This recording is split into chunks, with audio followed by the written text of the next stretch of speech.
இலங்கையில அண்மை காலமா நாங்க பார்த்தோம்னு சொன்னா, சிறைச்சாலையில கலவரம் தான் ஏற்படுது. இதுக்கு பல காரணங்கள அரசு தரப்பிலிருந்து சொல்றாங்க, எதிர் தரப்பிலிருந்து சொல்றாங்க.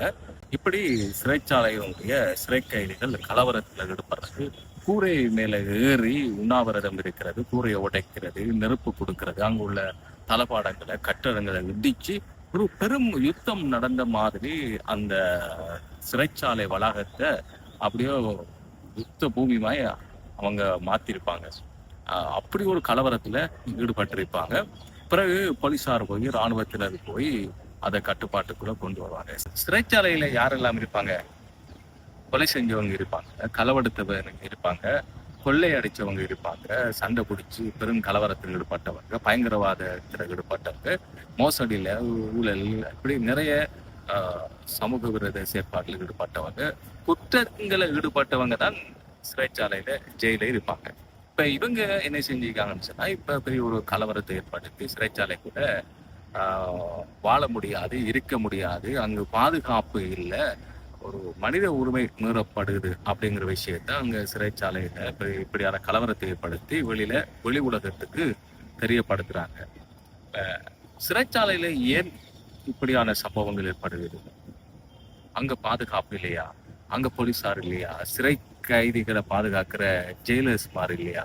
எல்லாரும் இருக்கிறாங்க. அப்ப ஏன் இப்படி நடக்குது? ஒரு திட்டமிட்ட சதி. வெளியில இருந்தும் இதை இயக்குறாங்க.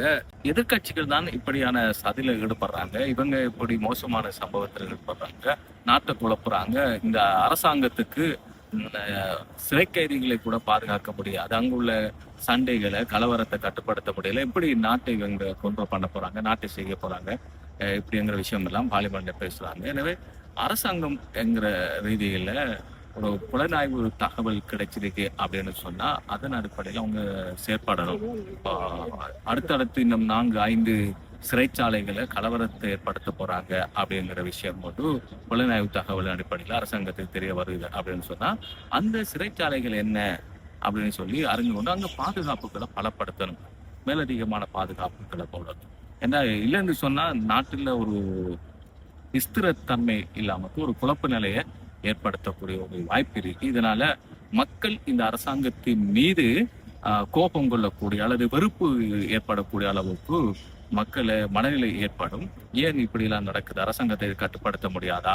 இந்த அளவுக்கு பாதுகாப்பை இவங்களுக்கு கொடுக்க முடியாதா? அப்படிங்கிற விஷயம் எல்லாம் ஒரு பேசு பொருளாக வரும். எனவே சாதாரண மக்கள் இதை கண்டு அரசாங்கத்தின் மீது ஒரு வெறுப்புணர்வை ஏற்படுத்தலாம். இதற்காக கூட இந்த சம்பவங்கள் நடக்கக்கூடும்.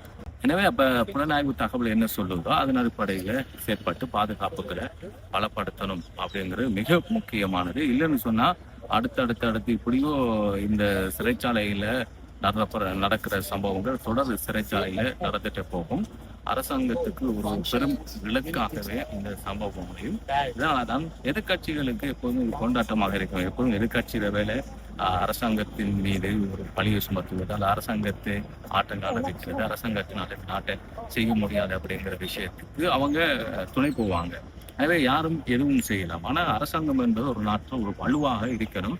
எந்த இடத்துல என்ன நடந்தாலும் அதனை இல்லாமல் செய்யணும், கட்டுப்படுத்தணும், அதனை கொண்டோலுக்கு கொண்டு வந்து பாதுகாப்புகளை உறுதிப்படுத்தணும்.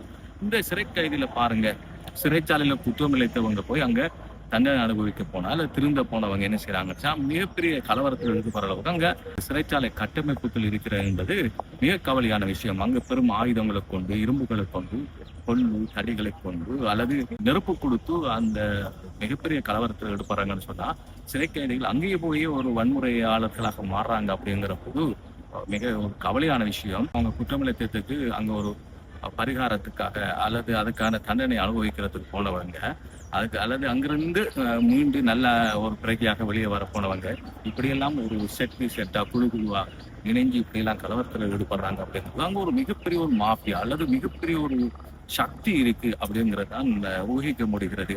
அங்க உள்ள பாதுகாப்பு உத்தியோகத்தர்கள், அங்க உள்ள சிறைச்சாலை சிறை கைதிகளுக்கு அங்க இருக்கிறவங்க அவங்க எல்லாம் என்ன செய்யறாங்க அப்படிங்கிறது மிக கேள்வியா இருக்கு. எனவே அரசாங்கம் இதுல அத்துவேற ஆணிவேராக ஆராய வேண்டும். ஆராய்ந்து யார் யார் எல்லாம் என்ன செய்யறாங்க, இதனுடைய கள்ளத்தனமாக யார் இருக்கிறாங்க, இப்படி குடம் போட்டு தூக்குறதுக்கு யார் இருக்கிறாங்க, வெளியில இருந்து இவங்களை எப்படி இயக்குறாங்க, வெளி சக்திகள் எப்படி இவங்களோட தொடர்பு உள்ள இருந்து யார் இல்லாம இல்லைன்னு சொன்னா பெரிய பெரிய குற்றவாளிகள் எல்லாம் வெளியில வரக்கூடிய சந்தர்ப்பம் இருக்கும்.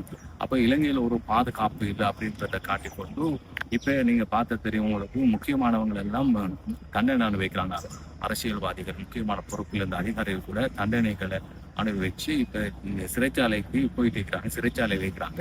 இப்ப நாளைக்கு இவங்க எல்லாமே இலங்கை சிறைச்சாலையில பாதுகாப்பு இல்லை, எங்க உயிருக்கு அச்சுறுத்தல் அப்படின்னு சொன்னா உலக நாடுகள் கேட்கக்கூடியதாக இருக்கும்.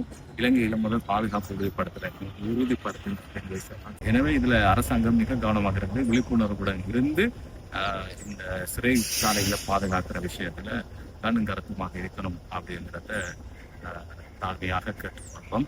இது சம்பந்தமாக உங்களோட கருத்து என்ன அப்படிங்கிறத கமெண்ட்ஸ் பாக்ஸில் பதிவு செய்யுங்க.